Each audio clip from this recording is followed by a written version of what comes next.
दोस्तों नमस्कार, कैसे हैं? बढ़िया? आई होप बेटा पिछला वीडियो जो आपने देख लिया होगा और सारे बेसिक कांसेप्ट समझ लिए होंगे, ठीक है?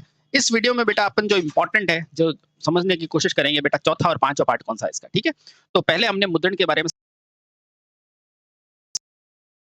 में समझा, हमने उसके बारे में समझा, तो अब हम जानेंगे बेटा ये विद्युत या धातुओं का शोधन क्या होता है ना? तो अब अगला है बेटा धातु शोधन।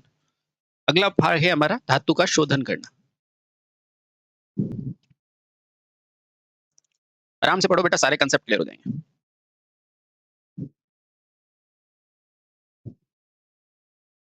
अगला जो है सी पार्ट वो क्या है? धातु शोधन। धातु शोधन का मतलब क्या होता है? यानी कि धातु को शोधित करना, यानी कि purification of metal. Purification of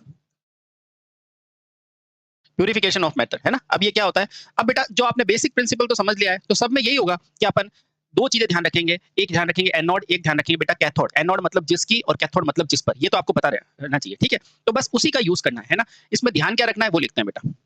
इस विधि में बेटा शुद्ध धातु को कहाँ लगाते हैं? बेटा कैथोड पर लगाया जाता है। इस विधि में शुद्ध धातु को कैथोड पर तथा अशुद्ध धातु को या कह सकते हैं बेटा जिसका निष्कर्षण करना है उस धातु को एनोड पर लगाया जाता है।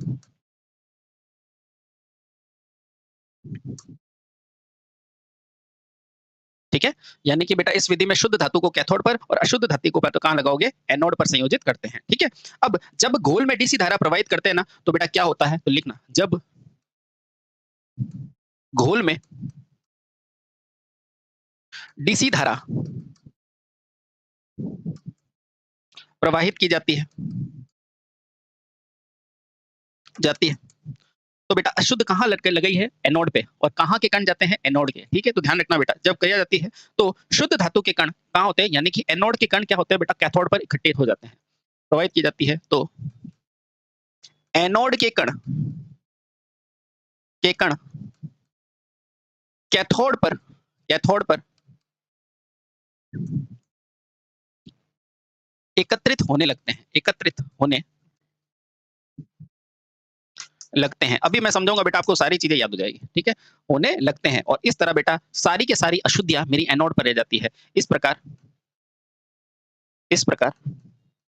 सारी के सारी अशुद्धियां कहाँ हो जाती है बेटा? एनोड पर शेष रह जाती है। इस प्रकार एनोड के कण कैथोड पर एकत्रित, एनोड के अशुद्ध कण लिखो बेटा, एनोड के अशुद्ध कण,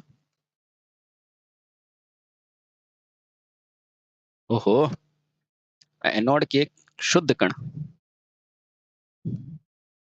कैथोड पर एकत्रित होने लगते हैं। इस प्रकार सारी अशुद्धियां जो है एनोड पर एकत्रित हो जाती है। इस प्रकार सारी अशुद्धियां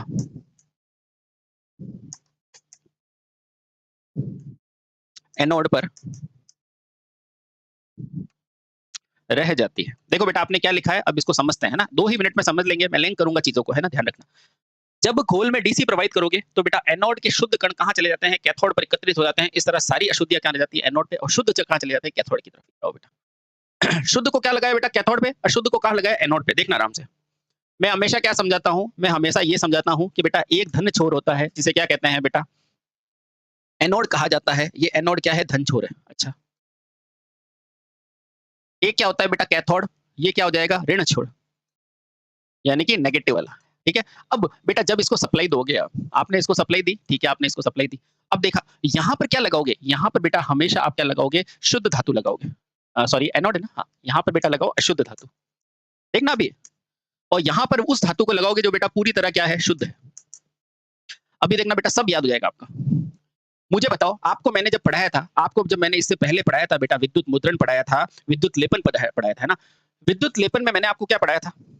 सर आपने पढ़ाया था, 2 चीजें लिखाई थी, एक लिखा था जिसकी, एक लिखा था बेटा जिस पर, है ना? अब देखो, जिस धातु की बेटा लेप करना है उसे कहाँ लगाते हो? एनोड। और जिस पर करनी है वो कहाँ लगाते हो बेटा? कैथोड। इसका मतलब क्या है? इसका मतलब ये है सर यहाँ पर भी एनोड के कण कहाँ जा रहे थे? कैथोड पर जा रहे थे, है ना? हाँ, तो वैज्ञानिकों को ये पता चला साथियों कि अगर एनोड के कण ही कैथोड के ऊपर जा रहे हैं, देखना बेटा एनोड के कण ही कैथोड पर जा रहे हैं, तो क्यों ना बेटा हम इसमें जो अयस्क है मेरे पास, उस अयस्क को यानी कि अशुद्ध को बेटा मैं कहाँ लगा दूं? कैथोड पर। ठीक है? उससे होगा क्या? बेटा इस अशुद्ध के अंदर जो मेरी शुद्ध धातु है, बेटा वो कहाँ जाने लगेगी? वो कैथोड की तरफ जाने लगेगी और यहाँ पर मैं ऑलरेडी क्या लगाऊँगा? शुद्ध धातु लगाऊँगा। आया समझ में? बिल्कुल आया। यानी कि बेटा हो क्या रहा है? अपन लेपन में क्या करते थे? जिसकी और जिस पर। भाई जिसकी में भी तो यहाँ के कण यहीं जा रहे थे, है ना? ये देखो बेटा यहाँ से धारा आई और इस धारा के साथ बेटा ये जो अच्छे वाले कण हैं, वो इसके ऊपर जाने लगे, इसके ऊपर जाने लगे, है ना? हाँ, और बेटा यहाँ से अशुद्ध के अंदर 2 है चीज़ें। अशुद्ध के अंदर बेटा एक तो है अशुद्धि और एक क्या है बेटा? शुद्ध पदार्थ, है ना? ये शुद्ध पदार्थ है ना, वो कहाँ होगा बेटा? ये शुद्ध पदार्थ इस पे वापस जाने लगेगा और बेटा यहाँ पर सारी की सारी शुद्ध चीज़ें आने लगेगी। आया कि नहीं आया? यानी कि सर यहाँ पर भी ये हो रहा है, कैथोड की तरफ मुँह हो रहा है, यहाँ पर अशुद्ध है, यहाँ शुद्ध है। बेटा अशुद्धि में से जो शुद्ध चीज़ें हैं ना, अशुद्धि में से शुद्ध चीज़ें वो जा रही है बेटा कैथोड की तरफ, ठीक है? और बेटा यहाँ से देखो फिर से ये धारा का प्रवाह हो गया और ये हमारा पूरा के पूरा प्रोसेस चलने लगा। बस यही तो है बेटा धातुओं का शोधन करने का तरीका। अब बेटा यहाँ से ये पूरी चीज़ें यहाँ चली गई, तो मैं क्या कह सकता हूँ? मैं ये कह सकता हूँ साथियों, यहाँ से मैं क्या कह सकता हूँ? मैं ये कह सकता हूँ कि यहाँ पर अब बाद में यानी कि फाइनली बेटा अंतिम रूप से क्या हुआ? अंतिम रूप से मेरे पास अब एनोड पे क्या बचा? एनोड पर सर केवल और केवल क्या बची? केवल अशुद्धि शेष रहती है, अशुद्धि शेष रहती है। ऐसा क्यों? क्योंकि सारी की सारी शुद्ध धातु कहाँ चली जाती है? कैथोड की तरफ चली जाती है और अंत में बेटा कैथोड पर केवल और केवल क्या रहता है? शुद्ध रहता है। बेटा यही धातु शोधन की प्रक्रिया है। देख लो। देखो आराम से। मैंने क्या लिखाया? इस विधि में शुद्ध धातु को कहाँ लगाते हैं? कैथोड पर। अशुद्ध को क्या लगाते हैं? एनोड पर। ठीक है? ये जो अशुद्ध धातु है ना बेटा, इसके अंदर कौन-कौन है? तो ध्यान रखना बेटा इस अशुद्ध धातु के अंदर एक तो आपकी अशुद्धि है और एक क्या है बेटा? शुद्ध पदार्थ है। मुझे कैसे भी करके इस शुद्ध पदार्थ को एनोड से कहाँ भेजना है बेटा? कैथोड में, है ना? क्यों? क्योंकि लेपन में मैंने समझा था जिसकी और जिस पर। जिसकी कहाँ करते थे? एनोड पर और जिस पर यानी कि कैथोड पर। तो बेटा इस अशुद्धि में से सारे शुद्ध पदार्थों को मुझे कहाँ भेजना है? कैथोड की तरफ भेजना है। तो बेटा वही तो मैंने किया है। ये देखो।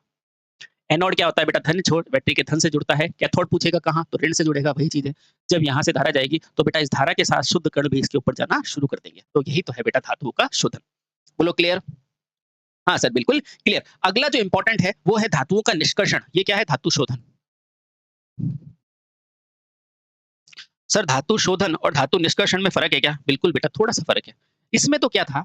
इसमें बेटा क्या था? यहाँ पर अशुद्धि थी और इसमें से मैं अलग कर रहा था, क्या कर रहा था बेटा? शुद्ध धातु को, है ना? इसमें से अलग कर रहा था शुद्ध धातु को, ठीक है? हाँ। लेकिन जो निष्कर्षण का मतलब क्या होता है बेटा? निष्कर्षण यानी चीज़ों को निकालना। हालाँकि है इसका हिस्सा ही है, लेकिन बेटा उसमें बड़े मात्रा में अपन क्या करते हैं? चीज़ों को निकालते हैं। ये ठीक उसी प्रकार से है कि मान लो लोहे का झुंड है ना? और उसके अंदर मुझे लोहे और हर पदार्थों में से लोहे को अलग करना है, तो मैं क्या करता हूँ बेटा? चुंबक को ऊपर फेरता हूँ, तो लोहे सारे आकर्षित हो जाएगा, है ना? जो लोहे का आकर्षण है ना उसे कहते हैं बेटा एक्सट्रैक्शन। समझ में आया? आया। तो अब लिखते हैं बेटा धातु का निष्कर्षण यानी कि एक्सट्रैक्शन ऑफ मेटल। अगला क्या है? धातु निष्कर्षण। धातु निष्कर्षण पूछेगा बेटा यहाँ पर भी कौन सा सिद्धांत यूज करोगे? तो बेटा वही धारा का रासायनिक सिद्धांत यूज करते हैं। ठीक है? तो लिखो बेटा धातु निष्कर्षण मूल रूप से बेटा धातु शोधन के समान ही है। धातु निष्कर्षण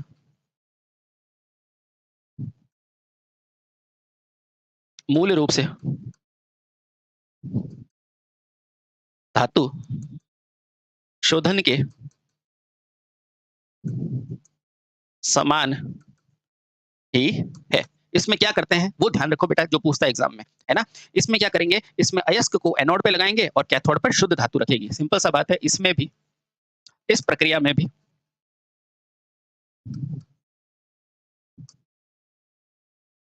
शुद्ध धातु को कैथोड पर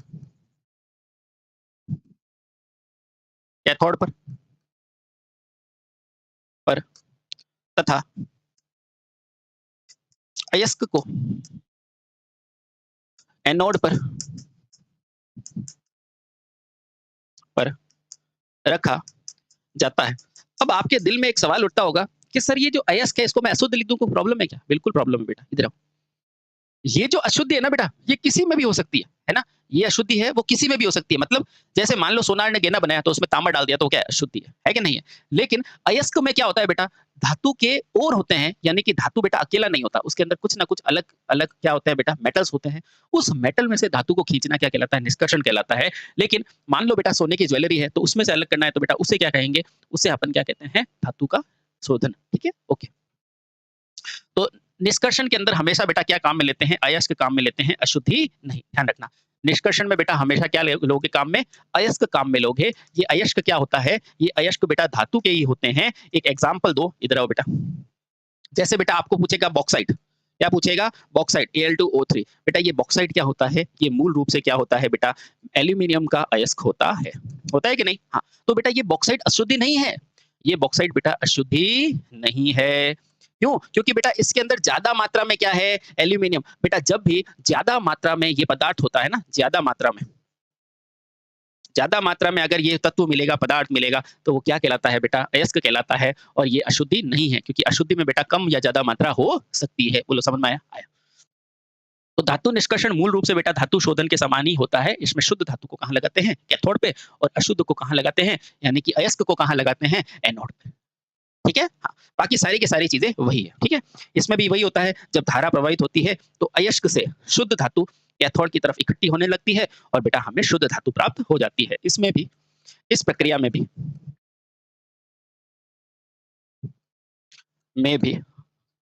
धारा प्रवाहित होने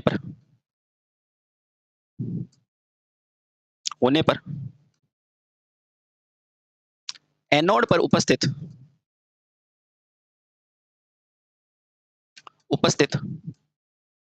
अयस्क के कण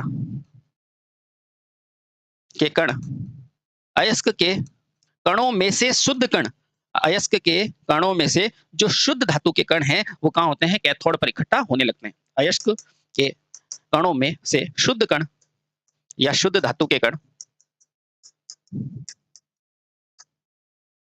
क्या होते हैं बेटा? कैथोड की तरफ इकट्ठा होने लगते हैं, कैथोड पर इकट्ठा होने लगते हैं। कैथोड पर इकट्ठा या कैथोड पर एकत्रित होने लगते हैं।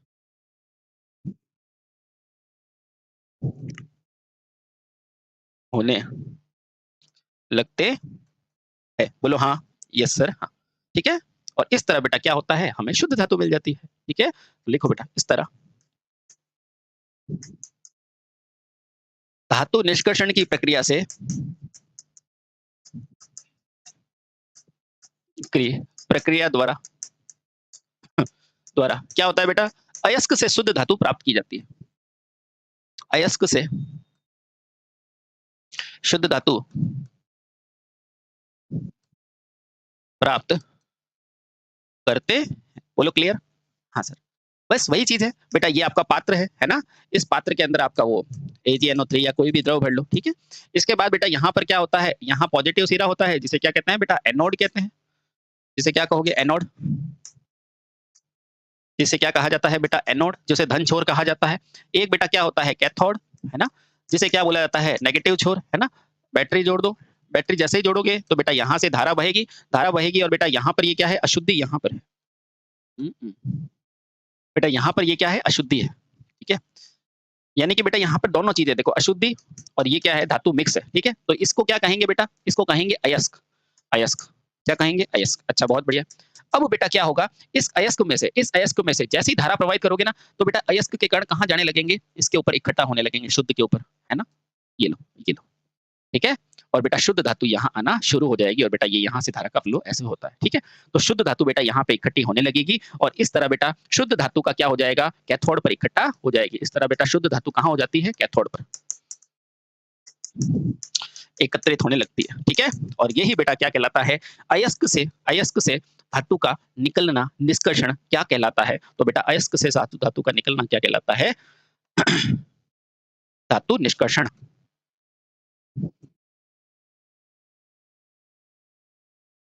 धातु निष्कर्षण कहलाता है। बोलो समझ में आया? हाँ सर, कब समझ में आ गया? ये तो सेम टू सेम है। सेम नहीं बेटा, वहां पे अशुद्धि होती थी, यहाँ यश है, ठीक है? चलिए, बहुत बढ़िया। अगला इंपॉर्टेंट है बेटा, वो है क्या है? अगला है कैपेसिटर का निर्माण कैसे होता है ना? कैपेसिटर का निर्माण करोगे ना? हाँ, तो बेटा वो लिखते हैं। तो अगला लिखो बेटा, 5वां कैपेसिटर का निर्माण। कैपेसिटर का निर्माण। बहुत अच्छे तरीके से बेटा एक ही बार पढ़ो, थ्योरी एक बार पढ़ते हैं, रिवीजन भले डेली करो, कोई दिक्कत नहीं। ठीक है, लिखो बेटा कैपेसिटर का निर्माण। अब देखो बेटा, जैसा कि हमें ज्ञात है बेटा, उच्च मान के कैपेसिटर बनाने के लिए हमें कौन सी प्रक्रिया लेनी पड़ती है? विद्युत अपघटन की प्रक्रिया काम में लेनी पड़ती है। तो लिखना बेटा, हमें ज्ञात है, ज्ञात नहीं है तो भी बेटा आज ज्ञात हो गया है ना, इसलिए होशियारी नहीं हमें ज्ञात है कि उच्च मान के कैपेसिटर, जैसे कि जो मुझे हाई फ्रीक्वेंसी पे यूज करने होते हैं ना, वो उच्च मान के कैपेसिटर बनाने के लिए कौन सी विधि बेटा, कौन सी विधि बताई थी मैंने आपको? विद्युत अपघटन की प्रक्रिया द्वारा बनाया जाता है। के लिए विद्युत अपघटन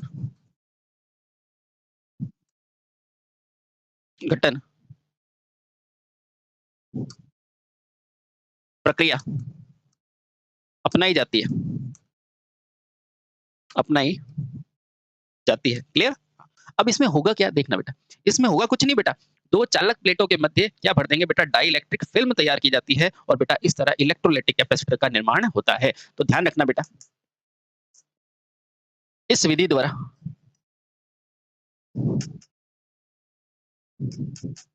दो चालक प्लेटों के मध्य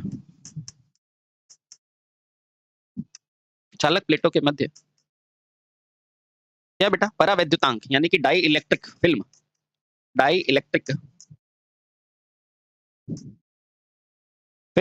मैं अभी बताता हूं बेटा क्या है, फिल्म बनाकर कौन सा कैपेसिटर बनाते हैं बेटा?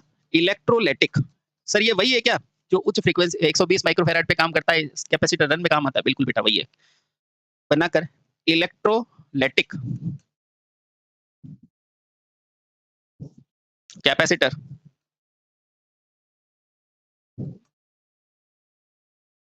का निर्माण होता है।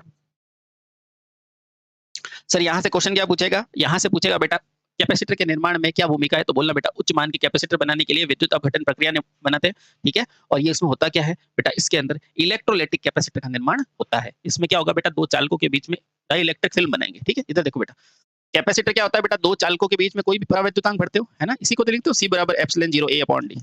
ये क्या है बेटा, परावैद्युतांक है। इसको ना भर के बेटा पतली पतली अपन फिल्म्स बना देते हैं, यानी कि ऐसे स्लैंट्स बना देती है ना, और इससे जो कैपेसिटर बनता है ना, वो बेटा क्या होता है, हाई फ्रीक्वेंसी पे कार्य करने के लिए यूज में लिया जाता है, या अपन ऐसे कह सकते हो बेटा हाई रेंज के कैपेसिटर बनाने के लिए काम में लेते हैं। ये होता है इलेक्ट्रोलाइटिक। ठीक है, हाई रेंज के कैपेसिटर बेटा इसी से बनते हैं। ठीक है, इलेक्ट्रोलाइटिक यानी कि वही डीसी वाले कैपेसिटर। ठीक है, चलो बहुत बढ़िया। आई होप बेटा ये तीनों विधियां आपको अच्छे से समझ में आ गई होगी। ठीक है, अब बेटा हमारा चैप्टर चालू होता है यहाँ से, यहाँ तक बेटा अपन ने तीनों विधियां पढ़ ली, पढ़ी कि नहीं पढ़ी? पढ़ी। अब बेटा अपन सेल के बारे में पढ़ेंगे, ये सेल क्या होता है, सेल कितने प्रकार का होता है, फिर उसके बाद हम पढ़ेंगे लेड एसिड बैटरी क्या होती है, और ये सारी चीजों को हम पढ़ेंगे वन बाय वन। ठीक है, तो आगे हमारा चैप्टर है सेल, है ना। क्या जानते हो बेटा सेल के बारे में, जल्दी बताओ, सेल के बारे में आप क्या जानते हो? ये है सेल। अच्छा, इस सेल बेटा पहले आप क्या पढ़ोगे, सेल जैसे अपन अपनी बॉडी होती है ना बेटा, अपनी बॉडी है मान लो, ये अपनी बॉडी है ना, इस बॉडी की प्रत्येक कोशिकाओं में क्या होता है बेटा, छोटे छोटे सेल बने होते हैं, छोटे छोटे सेल बने होते हैं, है ना। देखो तो बॉडी में सबसे पहले क्या होता है, सबसे छोटा क्या होता है बेटा, कोशिका। और इस कोशिका को क्या बोला जाता है साथियों, इस कोशिका को क्या बोला जाता है अंग्रेजी में, सेल, है ना। बहुत बढ़िया। इस सेल से क्या बनते हैं बेटा, इस सेल से क्या बनते हैं, उत्तक बनते हैं। अच्छा, उत्तक यानी कि टिश्यू। बेटा टिश्यू कुछ नहीं होता है, टिश्यू जो होता है ना, इन सेलों से छोटे छोटे भाग को मिलकर क्या बनता है, टिश्यू। अच्छा, इस टिश्यू से क्या बनता है बेटा, ऑर्गन बनता है, अंग बनता है।